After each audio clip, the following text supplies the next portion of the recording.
When I first grabbed my friend's BlackBerry because I needed to answer an email, I knew instantly I wasn't going back to texting with T9. It only took about 10 minutes of using Apple's new iMac with Retina display to make me wonder how I'm ever supposed to go back. Back to a world where pixels are visible on any screen, even one this big. For $2,499 and up, this is Apple's newest desktop.The iMac with Retina display, a monster of a consumer desktop, falls right in line. Personally, I don't really have use for one. I bought an iMac 4 months ago, and it works just fine. I write and use the internet for a living.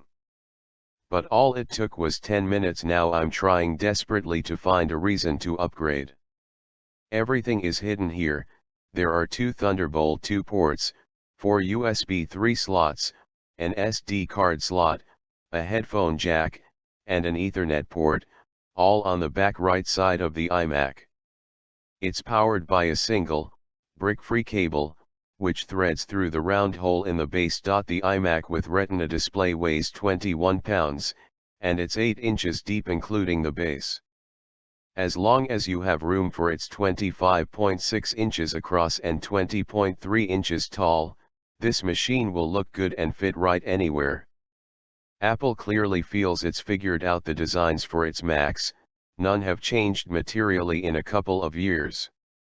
And it's hard to really have a problem with that. The display measures 5,120 pixels wide by 2,880 pixels tall. That's 14.7 million pixels, 218 per inch. It's 7 times as many pixels as your 1080p TV, which is probably also much larger, nearly 3 times as many as the 15-inch MacBook Pro with Retina display.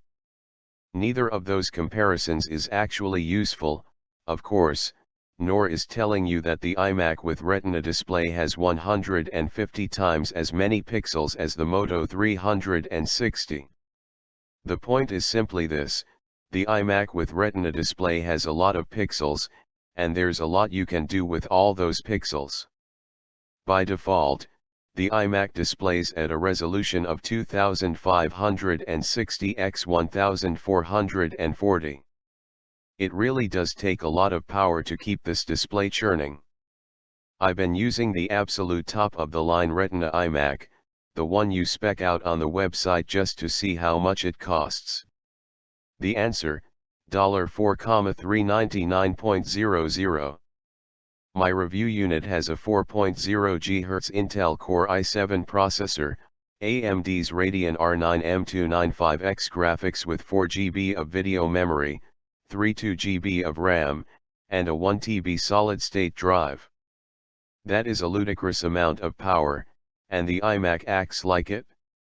It's fast and usable in any situation, from gaming to video editing to just opening as many YouTube videos as I possibly could.